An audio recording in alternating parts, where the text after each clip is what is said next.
And hello, one and all, and this is a quick video that I wanted to get out there to you, my subscribers, giving you my thoughts on this past weekend's huge UFC 200 show. I had the pleasure to watch the show mostly from start to finish, but I wanted to specifically give you my thoughts on one match, one fight at that show, and of course, you know, it's going to be Mark Hunt versus Brock Lesnar, the Beast incarnate. It was certainly surreal to see Brock Lesnar step back into the UFC octagon. I never had the opportunity to watch Brock Lesnar fight while he was in UFC. So for me, this was really a great first time experience to see what it was like to see Brock Lesnar step into the octagon, and he certainly didn't hold back. He looked to be in tremendous shape. He looked to be in the best shape that I've seen him in his career. He looked jacked. He looked ready to go. And the way that he went in there to fight Mark Hunt, because Hunt had a dangerous knockout punch, Lesnar was a little bit defensive. You know, he didn't. You want to go in and get potentially knocked out by Mark Hunt. So in the first round, I thought he did very well. Took it to Mark Hunt in that round. The second round, Hunt kind of had a little bit more of the edge on Lesnar, but in that third round, when Lesnar got Hunt down and just started wailing Hunt in the head, I thought for sure they were going to call a match. They didn't. The fight went a full 3 rounds, so it blew past my predictions of only going the first round. I thought for sure either Lesnar was just going to take Hunt down or Hunt was going to knock Lesnar out, but that was not what happened. Hunt, you know, he did as well as he could have, and Brock did what Brock was going to do. He's the Beast incarnate. He is a tremendous athlete, probably one of the best in WWE history. So, to me, this was the main event of UFC 200. The fight certainly delivered. Was on the edge of my toes the whole time watching it because I didn't know what was going to happen, and Lesnar was able to defeat Hunt by a score of 29-27, I believe. So it came down to that. Afterwards, he got on the mic, Brock did, and he gave a pretty nice speech, talking about how we all need to come together and supporting the police and whatnot. So he just looked really happy coming out of that fight. I heard he only suffered a black eye, so that is very good for WWE because, as we all know, in about a month and a half, we have SummerSlam, and it is confirmed to be Brock Lesnar versus Randy Orton.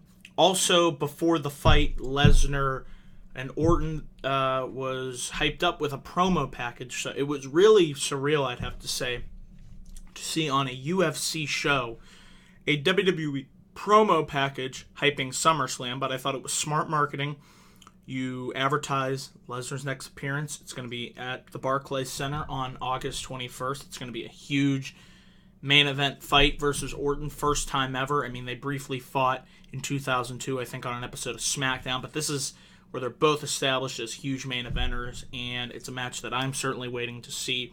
So I thought it was smart with whatever deal WWE worked out with UFC, how they were able to put that together. They also aired the WWE 2K17 video game, short video before the Lesnar fight. So that was good to see.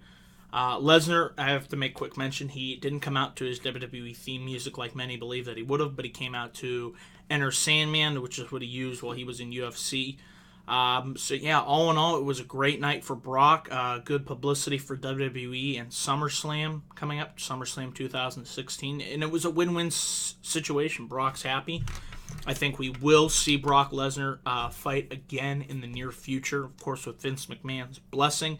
But don't be surprised if that does happen. As we all know, Brock is signed to a 3-year deal that he made last year before WrestleMania 31, so that'll take him all the way to WrestleMania 34 in 2018. But I do see him stepping back into the octagon, doing at least once or twice more while he is under contract with WWE, seeing as how successful this worked with the cross promotion. But yeah, it was great to see. Hope to see more of the Beast in UFC because he's certainly he can go toe-to-toe with another opponent or two, so that's something that I would like to see. But yeah, the other fights on UFC, they were okay, but 200. But the main reason I watched that show was for one match, and that match delivered, in my opinion, and was great stuff. So just wanted to get this video out there, to you, my subscribers, giving you my full thoughts on UFC 200, mainly Brock Lesnar versus Mark Hunt.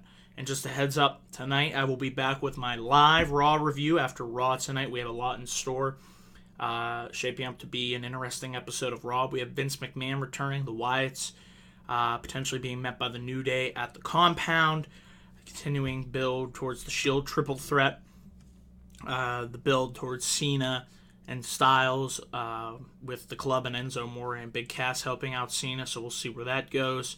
Rusev versus Zack Ryder for the U.S. title and a number one contendership battle royale for the IC title. So a lot in store on Raw tonight. If you want to get my full thoughts and opinions, come on over.